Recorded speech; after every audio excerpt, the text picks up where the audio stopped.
Last year we bought you a rock star. This year we bought you a real rock star.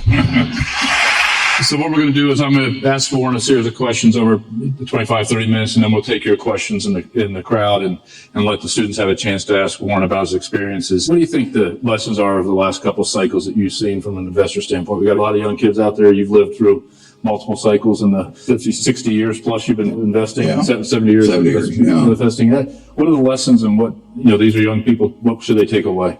The lessons are that people will continue to make the same mistakes they've made. I mean, humans, and whether it doesn't correlate to IQ particularly. I mean, when they get greedy, and we had this huge bubble in the most important asset the American public has, housing. I mean, so you had a huge bubble in something you could borrow heavily against. So you could run a margin account, in effect, on a house instead of stocks, and the conditions got very lax. And so when that bubble popped, but people came into that gradually.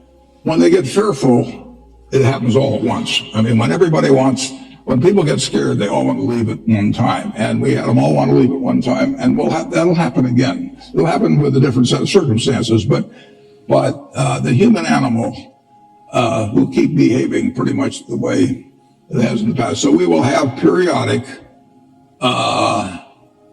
recessions. We'll have an occasional panic, which doesn't know. All recessions don't come from panics, but the good news is, if you look at the 20th century, in the 20th century, we had 2 world wars, we had the Great Depression, we had the flu epidemic, we had the Cold War, we had the atom bomb, you name it. The Dow Jones average went from 66 to 11,497. With all these terrible things happening supposedly at various times. America works. And when I bought my first stock when I was 11, that was in the spring of 1942. And that was a couple months after Pearl Harbor. And we were getting clobbered in the Pacific at Corregidor and Bataan. I mean, the Death March of Bataan. And in the European theater, the Blitz of England was on. And the Dow was at about 100. But just look at where we are now. I mean, the country really works. The trick is, it seems to me the obligation of a society as prosperous as ours is to figure out how nobody gets left too far behind. That was interesting, because last year with Bono's speech was a lot about how America is a society of dreams and you can accomplish more here. It was actually one of the best speeches about the optimism America could have by a person who's not American by birth. So and I know you carry that optimism. So after all this, what makes you most optimistic for the next decade about America? Well, just imagine, 1789, just go back just a few hundred years. There wasn't anything here, in this country. And Sir Christopher Wren, I think, the designed St. Paul's Cathedral is buried there, and there's a little plaque there that says, if you seek my monument, look about you. Well, I say, in America, if you seek America's monument, look about you. This country has all come about in a few hundred years. We had less than 4 million people, when we became a country. China had 300 million people at that time. Europe had about 75 million. They were just as smart as we were. They worked just as hard as we did. They had natural resources that were similar to ours. And yet we ended up with a quarter of the world's GDP, a few hundred years later. We've got something that works, and we don't want to mess that up. We want to figure out what we do with this abundance better as we go along. But you don't have to worry about the system working. But you will have periodic recessions, and you will have an occasional panic brought on by something that who knows where it comes from. The thing to remember at that time, I wrote an op-ed piece in the New York Times in the fall of 2008, and I said, that the country will come back. It'll go through a big recession and everything, but it'll come back, and it's coming back. So don't ever worry about America. It'll say, you're in the right place. So you've been famous for your investment strategy on basically it follows the opposite side of principles. Invest when the chips are down and ride it up. That served you well. So what's your favorite time that you were able to accomplish that, when you caught somebody down and well, I always think my favorite time's gonna be tomorrow. It's always been fun. There's a company here in in Washington called Geico, and I first got exposed to that in 1950. I was 20 years, I was 19 years old, well, it was 51, I'm sorry. I was 20 years old, and I came down here, and I came down on a Saturday because I'd learned that my professor who I worshiped at Columbia named Ben Graham was the chairman. I got down here and the door was locked. When I went to the building, because it was Saturday, and I pounded on the door, and some janitor let me in, and a marvelous fellow named Lorimer Davidson spent 4 hours with me teaching me all about insurance, and he helped me so much in life. You're going to get helped by some wonderful people in life. It's a great thing to remember later on when you get to be my age, that all the help you've received from different people, because nobody does it alone. Obama got in trouble when he said that in the campaign, that nobody does it by themselves. Nobody does do it by themselves. We all sit in the shade of trees that were planted by others. So it's obligatory, I think, to plant a few trees ourselves if we've had good luck. It's been a great ride, but it's not over. You've owned, when did you actually buy Geico? When did you invest in Geico the first time? Well, Geico, I met Lorimer Davidson when I was finishing up at Columbia, and then I started selling securities when I got out. I went out to my Aunt Alice. My Aunt Alice would have bought anything from me. And so she bought 100 shares of government employees insurance. It was the first stock I ever sold. And then a lot of years passed, and Mr. Davidson was very kind to me in a variety of ways. But I went in different directions. And then in 1976, the company got in big trouble because they miscalculated their reserves, and they were going broke. And so I came back here, and I bought a third of the company in the market in a very short period of time. And then in 1995, by now our third had become a half because they'd repurchased their shares. And I went out to see Mr. Davidson, who was out in Bethesda. He was 96 or 97, and he had a bunch of stock in Geico with no cost basis because he'd held it forever. And I said, Davey, if I make an offer for this company for cash, you're going to pay a big tax. And of course, if you die with the stock, you don't have that tax. You get a stepped up basis. So I'm not going to make this offer unless it's all right with you. And he said to me, Warren, I've hoped for this all my life. And so we bought the rest of the company. He was a great man. I'm going to start a little bit where the president left off, which is, this is your hometown. This is a part of your hometown. So what are your best memories about being around Georgetown? And well, I delivered papers at Georgetown Hospital 66 years ago. And I developed this affinity because in the hospital, people tipped. My regular customers, the one that knew me, never tipped. But I would go to the hospital, and one of the things they would do, they would give me cash tips, but they also would tell me if they were a woman that had given birth to a baby that was, we'll say, 8 pounds, 11 ounces, they would whisper that number to me. And the numbers racket was very big in Washington that time, and they felt they were giving me this terribly valuable information, the exact time in which the baby was born or something. And I was supposed to bet on that number in the numbers racket that day. So I have a lot of memories of Georgetown, and I was here during World War II, which was really a fascinating time to be in Washington. And my dad being in Congress, it was really a window on an extraordinary time in America. And of course, at that time, we were probably more united than at any time in my lifetime about a common goal. I mean, that was the time when people like Bobby Feller and all the athletes, the day the war broke out, went down and enlisted, and people really did voluntarily in a very high percentage play by the rules in terms of gasoline rationing and sugar rationing and meat rationing and all that. And we all bought savings bonds at school to help out the troops. So it was quite a period. well, so somewhere along there you started investing and changed the nature. And I've read stories that you started investing at 13, or whether they're true or not, but somewhere around that. And it was 11.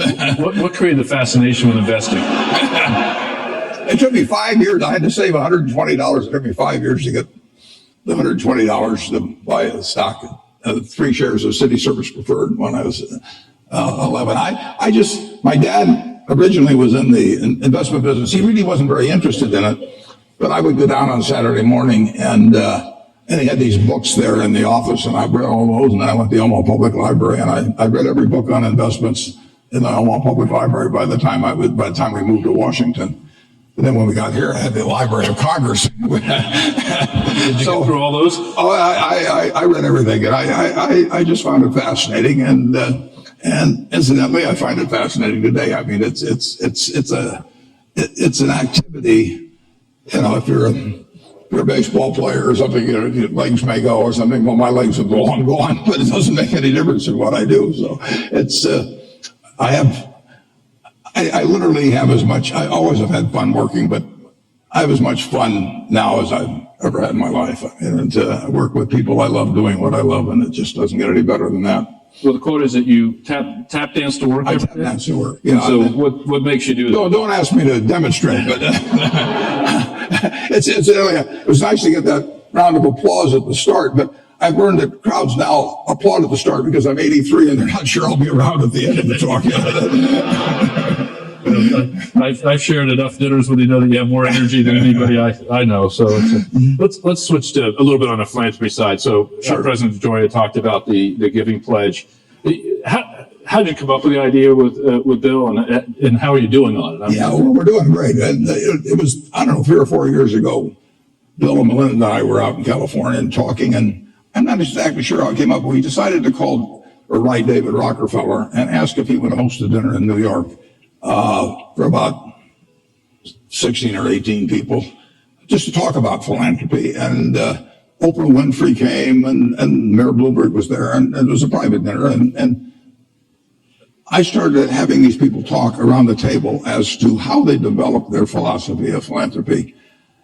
It must have taken us 2.5 hours or so to get around. I mean, people were really interested in it. So Bill and I were at that dinner, and we decided that maybe there would be a possibility of taking this passion which these people had shown and going to other people that had a great deal of money and see if we could develop something where people would pledge at least half their net worth. And we now have about 115 people. I've been dialing for dollars. I call these billionaires up, and sometimes they tell me how they can't do it, and I decided, I tell them I'm going to write a book on how to live on $500 million because apparently there's this great need. You know, they just can't seem to figure out how to do it, and they need help.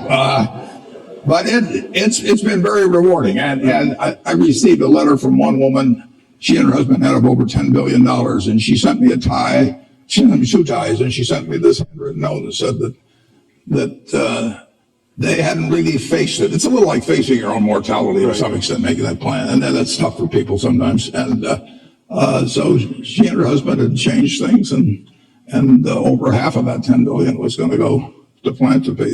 They do tend to postpone the decision. So I tell these people I call, you know, the last will is what counts. But I tell them, you know, if I'm talking to some 70-year-old, I say, do you really think your decision-making ability is going to be better when you're 95 with some blonde on your lap or now? So let's get on board, fellas. You know. I assume that convinces them maybe the 70-year-old decision's better at that point. Bill is not a trivia, but Bill has gotten people around the world because he travels more than I do. But what we're hoping is people do pick up on norms. I mean, when I was young, I read about Carnegie and Rockefeller and different people. Bill did too, and you do pick up behavior from those who come before, and we've collected letters from every one of these people. They're up on our website, thegivingpledge.org, and I think they're worth reading. They're pretty remarkable. And of course, what we really want to do is get the younger people, like Mark Zuckerberg's joined us, for example, and he obviously is going to appeal to a much wider group than I would. So we hope it becomes, you know, this gospel of wealth that Andrew Carnegie came up with 100 years or so ago. That's influenced all kinds of people. Well, we've got better stories than that, you know, on these letters. So I just hope it moves. Now, I don't think, I want to emphasize one thing. Nobody in our group has given away $1 that in any way affects how they live. I mean, I have the much greater admiration, frankly, for the person who drops $5 or $1 in a collection plate on Sunday, where it makes a difference in whether they go take their kids to a movie or whether they go eat out or something of the sort. They are actually giving up something that has utility to them. I am giving up nothing that has utility to me. I have everything in the world I want that can be bought by money. So I have a whole bunch of stock certificates. They have no utility to me, and they can possibly have enormous utility to other people in vaccines or education or all kinds of things. So the people that give up something that actually can have utility to their family and give that to some other person so it has utility to them, those are the people I really think deserve the kudos. But it's still nice to go where the money is. I mean, it's the Willie Sutton approach. So if we can work on polio or something like that, and it takes big contributions, then we want to go after it. So, I mean, the unique part of what you've done is with Bill and Melinda and their foundation, and on the one hand, how you're doing it, and then secondly, that you've gone and said whatever the number will be, but almost all your wealth. All my Berkshire. Right. And so talk about the Gates relationship and why you chose them as opposed to creating your own foundation or something. Well, originally my wife and I planned when we were in our 20s that when we had everything we needed, we would use the rest for society. And I thought she would outlive me. She was younger, and women live longer. And then she died in 2004. So I had to come up with a different plan. And, if you've read Adam Smith and the specialization of labor, that if you're good at one thing, you're not necessarily good at another. You ought to get the person, to use your talents where they're most useful and get other people to give their talents. So, when my wife had babies, I went to an obstetrician. I didn't deliver myself. When I get a toothache, I go to a dentist. So I wanted to go to people who were very good at giving away money and who were younger, energetic, smart, and had the same objectives in philanthropy that I did. And the basic principle of the Gates Foundation is that every human life has equal value. And if you start with that as your basic assumption, then a lot of things flow from that. And Bill and Melinda, as well as my children, because I have foundations for each one of my three children that are of significant size. And you can read the letters I wrote them up on the Berkshire Hathaway website.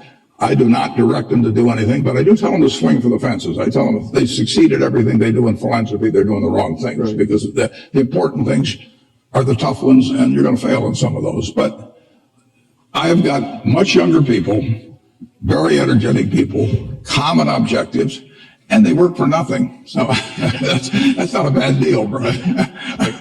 That stretches the money a long way. Right? Yeah, absolutely. And the way I read it is that you require them to actually move the money out the other side. They got to spend it. And when I die, all of the money has to be spent within 10 years after the estate is closed, because I do not think that I can pick out some little great-great-grandchild yet to be born, just because he has the right name of Buffett or she has the right name, and they will be the best custodians. There'll be plenty of philanthropists 50 years after I die to take care of the problems of 50 years, but I want the money to get spent promptly, and I don't believe in trying to control things from the grave. I like to think I can think outside the box, but thinking outside of that particular box.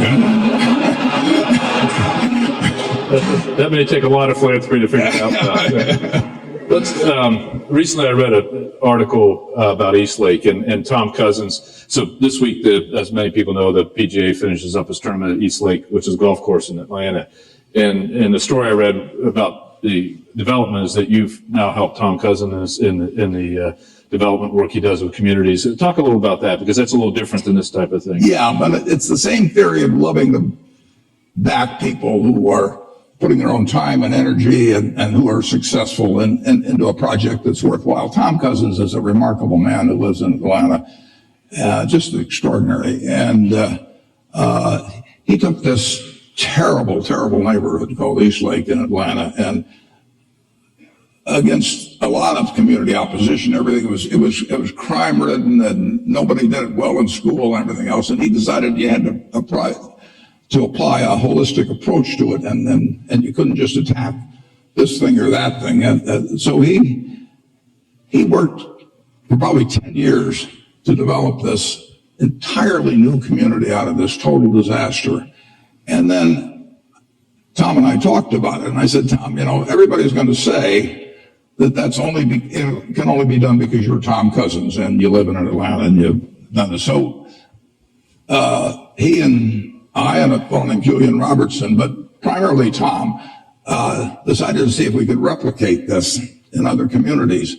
And it seemed to me that, and Tom, that New Orleans was a great one to do it. I mean, they've been wrapped by Katrina and everything. So we've taken it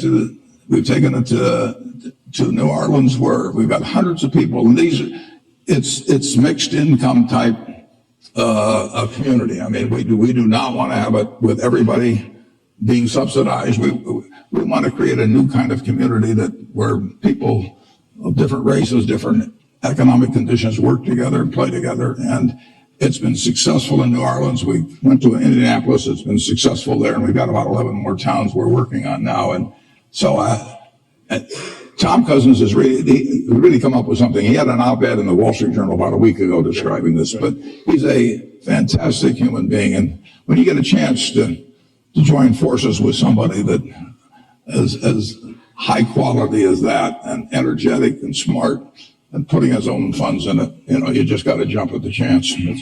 We'll switch to the economy now. What's going on and move from philanthropy to the economy that you create your wealth off of, that you can do these wonderful, great things with. So what do you see in the economy and what you're seeing in your companies, your operating companies, and from an investor's point? Well, our business has come back very well from 5 years ago when the panic hit, and it was a panic like nobody's ever seen. I mean, whatever you think about it, it was worse. I'm dead serious about that. We were right on the edge of the cliff. And fortunately, I give enormous credit to both Ben Bernanke and Hank Paulson and Tim Geithner. And frankly, even though I didn't vote for him, never voted for him, President Bush, I don't know how many of you have studied economics, but in Adam Smith, they talk about comparative advantage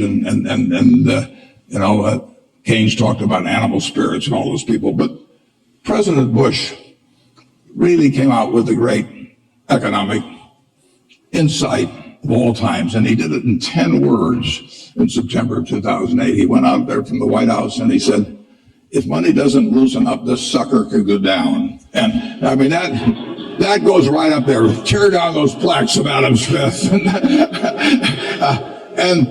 And he backed up those fellows. And so we've come back from it. But business has come back. A lot of companies are having record profits, including many of ours. And the American populace as a whole has not come back. I mean, the inequality is getting wider. The Forbes 400, which just came out, showed aggregate wealth for the Forbes 400 of $2 trillion. You go back 20 years and that was 300 billion. So it's up 6 or 7 for one. It's different people to some extent, but this is the top. 300 billion to 2 trillion. And if you read the paper today, you'd have seen that the median income, is the same place it was in terms of real purchasing power. From 1989, it hasn't changed. So the inequality is getting wider. The rich are doing extremely well, extraordinarily well. And business is doing well. Business profit margins are terrific compared to the record historically. Business returns on tangible equity are terrific.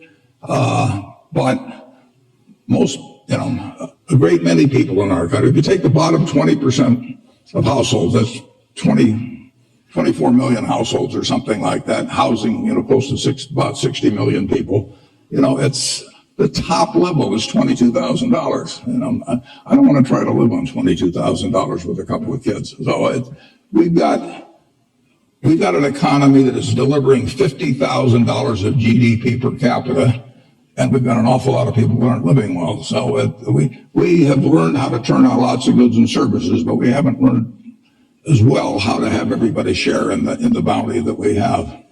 So how do you think, is that we just got to grow out of it to provide? Well, we're growing. We're growing. Yeah. I mean, if you take even 2% a year, if you think about it, people feel very unhappy with 2% a year, but the population grows 1% a year. So that means 1% per capita real growth. That means in 20 years, a generation, there's a 20% gain in GDP per capita.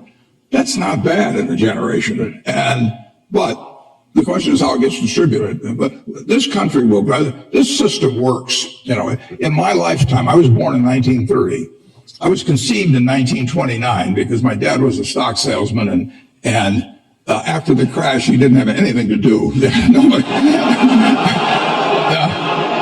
So I look back with great fondness on the 1929 crash. But since 1930, since I was born in 1930, real GDP per capita has increased 6 for 1.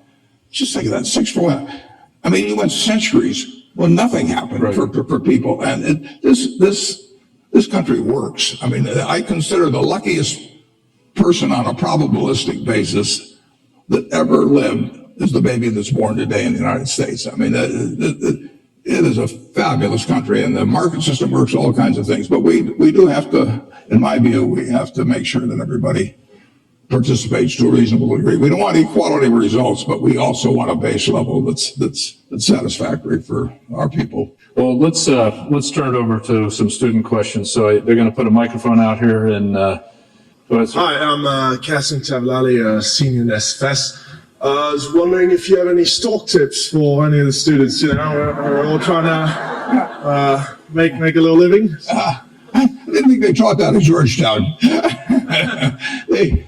The best investment I ever made. Well, I bought a book in 1949 by a fellow named Ben Graham called The Intelligent Investor. I don't remember what I paid, but aside from what I paid for my 2 marriage licenses, that was the best investment I ever made.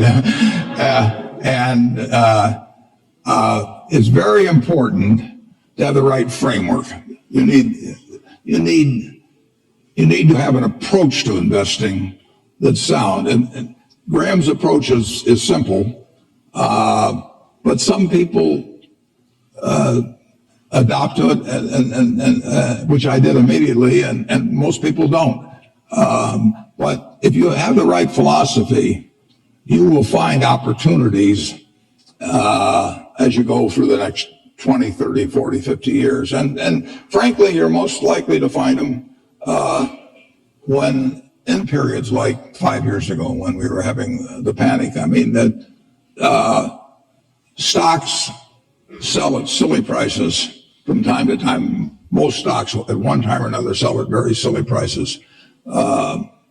And it doesn't take a high IQ to figure out that they're cheap, but it does take a temperament that's willing to step up and actually act.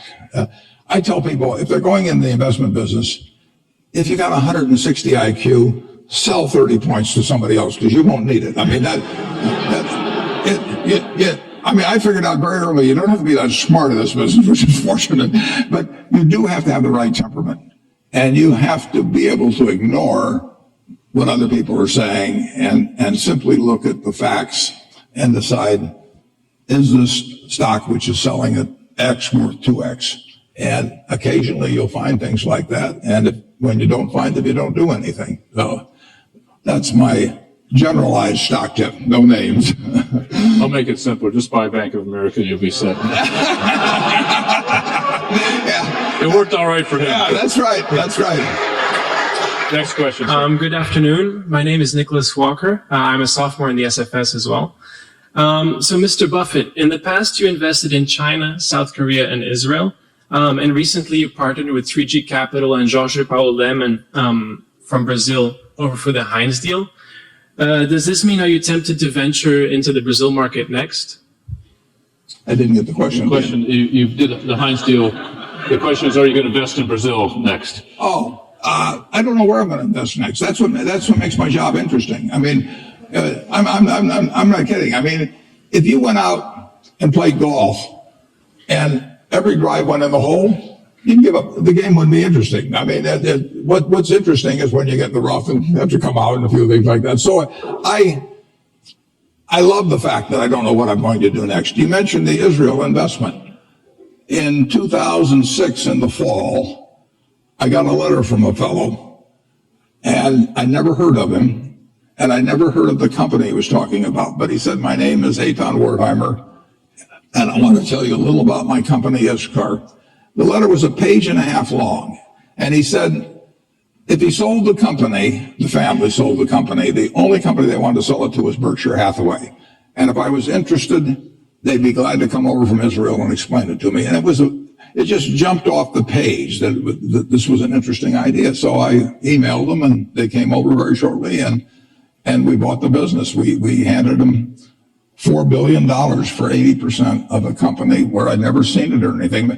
Eitan kept saying, "You got to come over to Israel and see the plants and everything. You won't believe how wonderful they are." And I said, "Eitan, I don't go to Council Bluffs, Iowa. I mean, I am doing fine in Omaha." And he said, "No, you got to see it." I said, "No, I said, "We can make a deal without seeing it." He said, "Well, if you buy the company, will you come and see it?" I said, "If we buy the company, I'll come." So we bought the company, and I went over there, and it's true. I've never seen plants like this. It was the greatest operation I've ever seen. And Eitan said to me, he said, "That's why I want you to come over to see these things." I said, "Listen, Eitan, if I'd come and seen them, I'd have paid more money." So we have a wonderful partnership with the people in Israel. But I don't know tomorrow. Our partnership with the people in Brazil, with Jorge Paulo Lemann and his associates, they are sensational people. I got to know Jorge Paulo when I was on the board of Gillette with him. And the opportunity to buy into a wonderful business like Heinz and to be partners, and they'll do all the heavy lifting. They run the place with Jorge Paulo and his associates. I mean, it's a great opportunity for us. And I don't know what the opportunity will be tomorrow. With Jorge Paulo, as last December, I was going out to Boulder, Colorado, where he had a group that met, and he said, "I think I've got an idea might interest you when I get out there." And so I went out there, and as we came back on the plane, he explained what he was thinking about in terms of Heinz, and I said, "Come in." And I will tell you one other thing, which is quite impressive about him. After I said that and went a little further in the thing, he sent me a one-page governance description of how it would work between the two of us, and he sent me a very brief description of what he thought would be a fair deal for both of us. I didn't have to change a word. I mean, those are the kind of people you like to associate with. You mentioned that people will make the same mistakes in terms of the boom-bust cycle. But there have been several recent financial developments, such as the creation of derivatives, which has since exploded recently. And you once called derivatives weapons of mass destruction. Right. Now that derivatives are a $700 trillion industry, do you see this as setting the stage for the next financial crisis? It's very hard to tell. That we've enacted Dodd-Frank, and if you look at what happened in September and October of 2008, there were some extraordinary things done. The Federal Reserve poured $85 billion into AIG, and if they hadn't, our world would be very different. Hank Paulson guaranteed money market funds at a time when 30 million Americans with money market funds were panicking, and when 300 billion in 3 days had gone out of the non-government money market funds, 125 of it had gone back into the government. 300 billion, that was almost equal to the deposits of Wells Fargo or Wachovia at the time, which were then two separate institutions. Both of those authorities have essentially been taken. I don't think they can do that under Dodd-Frank. I don't think that Bernanke could do what he did, and I don't think that Paulson can do what he did. When there's a panic, the only thing that will stop it, basically, is when somebody who has the ability and the will says, "I'm going to do whatever it takes." And basically, that's what Bernanke and Paulson, and finally, Congress in a kind of a reluctant way, but said to the American public, and you could believe it, if Bernanke said, I'm going to do whatever it takes, nobody knows what Section 13.3 of the Federal Reserve Act is, and it wasn't probably meant to do what he did with it, but he did it. And the same way with they called it the Exchange Stabilization Fund of the Treasury. It was enacted back in 1934. Nobody dreamt it would be used to take care of money market funds. But you had these strong characters who had the ability to print money in the case of Bernanke, and they said, we're going to do whatever it takes. And the president was behind them. That is the way you end a real panic. And I worry actually that Congress doesn't like to give anybody that much authority, and it bothers them that the Fed has all this authority, or that Paulson acted as he did in TARP. And I tip my hat to them, and I'm not sure. There will be another panic. Where it comes from, who knows? But when that time comes, the question will be, are the people who panicked, who have frozen, who have caused the economic engine to stop, will they believe and come right back and be doing something? And I'm not sure whether what's been enacted is a plus or a minus in that regard. Regardless, the country will come through, but it's very hard to write regulations that will keep people from acting foolishly, particularly when acting foolishly has been proven very profitable over the preceding few years. It's just the way it works. Humans, they all think they're Cinderella at the ball, and they think, as the night goes along, the music gets better and the drinks flow and everything, and they all think they're going to leave at 2 minutes to 12. And of course, there's no clocks on the wall, and they're still dancing. So it'll happen again. But buy when it happens. Next question. I'll be buying. Hi, my name's John Ruff. I'm from Georgia, so I'm familiar with the work over at East Lake. Oh, that's great. Appreciative. But you talked a little bit about income inequality. But if you look at class mobility rates, and if you look at average household income for middle class families measured with inflation, a lot of these rates have been trending down since the 1970s. And some may argue that it's harder today for the middle class than it's been in 30 years. And I was wondering if you had any more thoughts on how a rising tide can lift all boats and not just the yachts. Yeah. Well, that's what's happened. It's like John Kennedy talked about, a rising tide lifting all yachts. And the yachts have been lifted, like I say, for the top 400 from 300 billion to 2 trillion just in the last 20 years. There is a very, I think, structural problem as a market system gets more and more specialized. If you go back to an agrarian society like we had a couple hundred years ago, with most people working on a farm, most people fit most job requirements. I mean, it was that as the world has become more and more specialized, I think we keep moving away from that. So a market system will not pay well for a significant percentage of society. They aren't needed to keep GDP itself going up and people at the top. And I think government has to address that. I think I sometimes toss out to students this proposition. Imagine that it's 24 hours before you're born, and you're sitting there, Johnny or Joni, we don't know yet, and you're in the womb, and the genie comes, and the genie says, John or Joni, you strike me as a remarkable potential human being, and I'm going to give you an enormous responsibility. I'm going to let you decide the world, how the world is going to work into which you're going to emerge. You can decide on the economic system, the social system, the political system. You design it. And whatever you design, that's going to be the system in which you live, your children live, grandchildren live. And you, being wise beyond your minus 24 hours of age, say, I know all about you, genies. What's the catch? And the genie says there's one catch.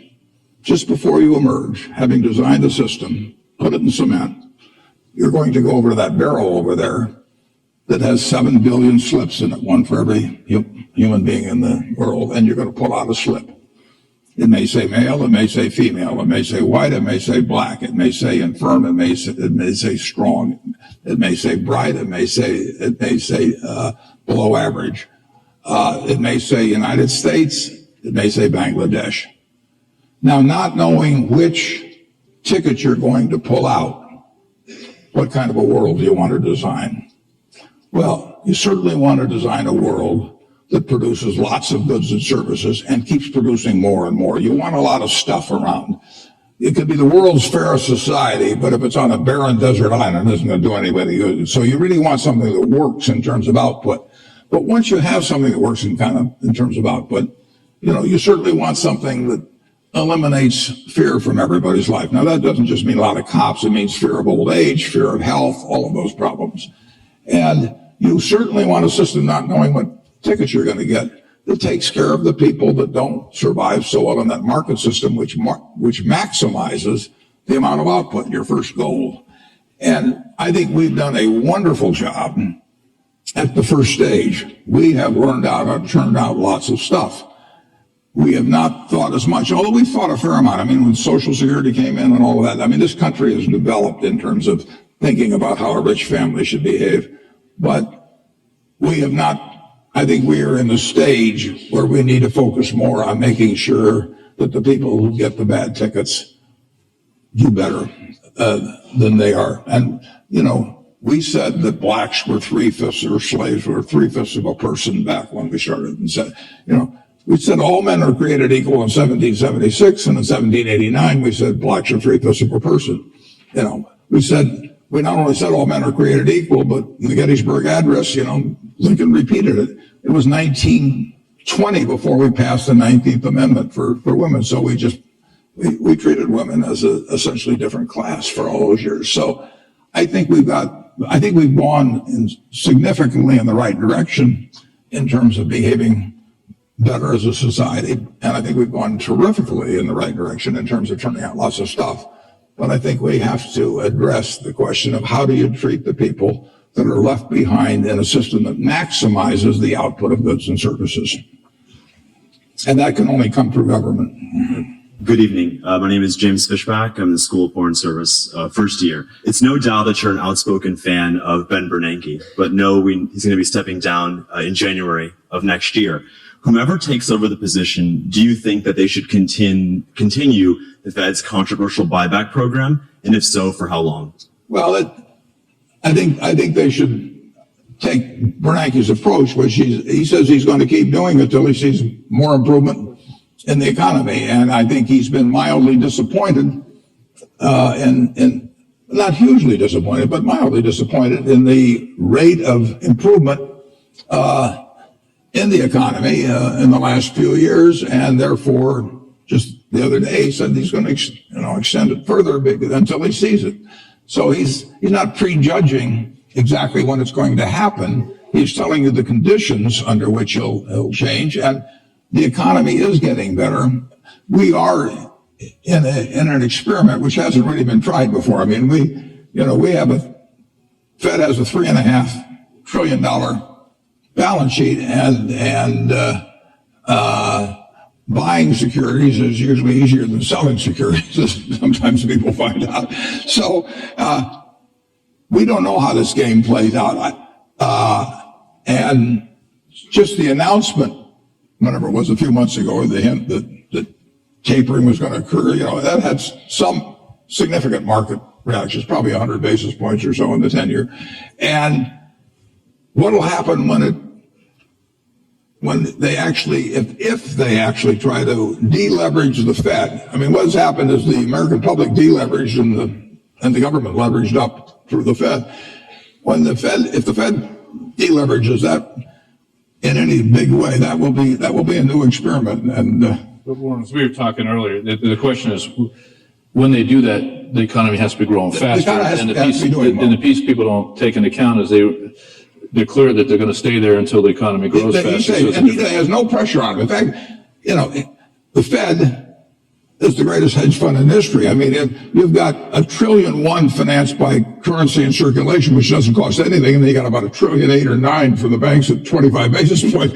And I mean, the Fed is going to make 80 billion or something like that. The Fed is the fourth largest contributor to the United States government's revenues that there is now. That wasn't the case a few years back, but it's 80 or 90 billion a year probably. And it is under no pressure, none whatsoever, to have to deleverage. So it can pick its time, and if you have somebody wise there, and I think Bernanke's wise, and I certainly expect his successor to be, it can be handled. But it is something that's never quite been done on this scale. It'll be interesting to watch. No, it will be, and we've seen the lesson in the market moving ahead and back just based on the last 30 days. So I think we're going to take one more question, and then from the next student. My name is Shirley, and I'm from China. I'm currently a graduate student in Georgetown. My friend Dennis Zhao and I, we are both a very big fan of you and your friend Charlie. And we read his book, which is very interesting. He had this whole system of criteria on how to evaluate a company. It's all very confusing, but he said that Warren and I are always staying away from the industries we don't know. So you have candies, railways, and Coca-Cola. But now the world is changing, and we are living in a new era. The business models are changing. The B2C platforms, everybody is shopping online. Maybe in a few years, everyone is going to pay with their iPhones, and Bank of America no longer issues credit cards. So non-profit is a new model, and so what's a dinosaur like me going to do? Yeah, there's just so many things you don't know about. We'll take out his flip phone and show you. So he's not going to be one. This is my new one. What? It's going to take. I just turned in the one Alexander Graham Bell gave me. But,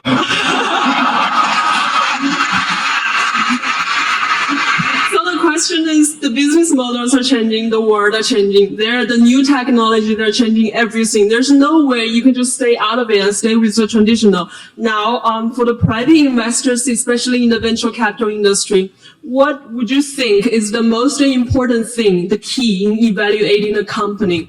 I'm not asking about doing mediocre, I'm not asking about being average, but about excellent, remarkable. Just name one thing. The most important thing is to be able to define which ones you can come to an intelligent decision on and which ones are beyond your capacity to evaluate. You don't have to be right about thousands and thousands and thousands of companies. You only have to be right about a couple. I met Bill Gates on July 5th, 1991. We were out in Seattle, and Bill said, "You've got to have a computer." And I said, "Why?" And he said, "You can do your income tax on it." I said, "I don't have any income. Berkshire doesn't pay a dividend." He said, "Well, you can keep track of your portfolio." And I said, "I only have one stock." I said, and he says, "It's going to change everything." And I said, "Well, will it change whether people chew gum?" And he said, "Well, probably not." And I said, "Well, will it change what kind of gum they chew?" And not. And I said, "Well, then I'll stick to chewing gum and you stick to computers." I don't have to understand all kinds of business. There's all kinds of business I don't understand. But there's thousands of opportunities there. I did understand the Bank of America, and I'll be able. I'm able to do that. I'm able to understand some given percentage. But Ted Williams wrote a book called The Science of Hitting, and in The Science of Hitting, he's got a diagram, shows him at the plate, and he's got the strike zone divided into 77 squares, each the size of a baseball. And he says, if I only swing at pitches in my sweet zone, which he shows there, and he has what his batting average would be, which is 400. If he had to swing at low outside pitches, but still in the strike zone, his average would be 230. He said the most important thing in hitting is waiting for the right pitch. Now, he was at a disadvantage because if the count was 0-2 or 1-2 or so on, even if that ball was down where he was only going to bat 230, he had to swing at it. In investing, there's no called strikes. People can throw Microsoft at me and, you name it, any stock, General Motors, and I don't have to swing. And nobody's going to call me out on called strikes. I only get a strike called if I swing at a pitch and miss. So I can wait there and look at thousands of companies day after day. And only when I see something I understand and when I like the price at which it's selling, then if I swing, if I hit it, fine. If I miss it, it's a strike. But it's an enormously advantageous game. And it's a terrible mistake to think you have to have an opinion on everything. You only have to have an opinion on a few things. In fact, I've told students, if when they got out of school, they got a punch card with 20 punches on it, and that's all the investment decisions they got to make in their entire life, they would get very rich because they would think very hard about each one. And you don't need 20 right decisions to get very rich. You know, 4 or 5 will probably do it over time. So I don't worry too much about the things I don't understand. If you understand some of these businesses that are coming along and can spot things on, if you can spot on Amazon, for example, I mean, it's a tremendous accomplishment what Jeff Bezos has done. And I tip my hat to him. He's a wonderful businessman. He's a good guy too. But could I have anticipated that he would be the success and 10 others wouldn't be? I'm not good enough to do that. But fortunately, I don't have to. You know, I don't have to form an opinion on Amazon. And I did form an opinion on the Bank of America, and I formed an opinion on Coca-Cola. I mean, Coca-Cola's been around since 1886. There's 1.8 billion 8-ounce servings of Coca-Cola products sold every day. Now, if you take 1 penny and get 1 penny extra, that's $18 million a day. And 18 million times 365 is 7 billion, 3 less 730 billion, or $6,570 million. So annually, $6,570 million from 1 penny. You think Coca-Cola is worth a penny more than, Joe's Cola? I think so. So, and I've got about 127 years of history that would indicate it. So those are the kind of decisions I like to make. And you may have an entirely different field of expertise than I would have, and probably much more up to date in terms of the kind of businesses that we're seeing evolve. And you can get very rich if you just understand a few of them and understand their future. But fortunately, I don't have to. I mean, if we go into Heinz, and I look at people pouring ketchup on, hamburgers and potatoes. I don't think it's going to change. And the nice thing about it, some products travel, some products don't travel. Candy bars don't travel well. I mean, if you look at the Cadbury bars in England, they don't sell well here. And if you look at the Hershey bars here, they don't sell as well someplace else. Soft drinks travel and ketchup travels. I like products that travel. Warren, I want to thank you for your taking the time to work with the students today. And I think for all the students out there, just think about this as a person who, with a passion, he still has at 83 to make that right investment decision. But importantly, what we talked a lot earlier about is the ability to try to do something with all that wealth that will help a pretty near-term set of goals in society. And I think you will find very few people in the world have been able to do both things so well as Warren Buffett has, and there's a lesson to learn for all of us from that. So thank you for spending the time. Thank you.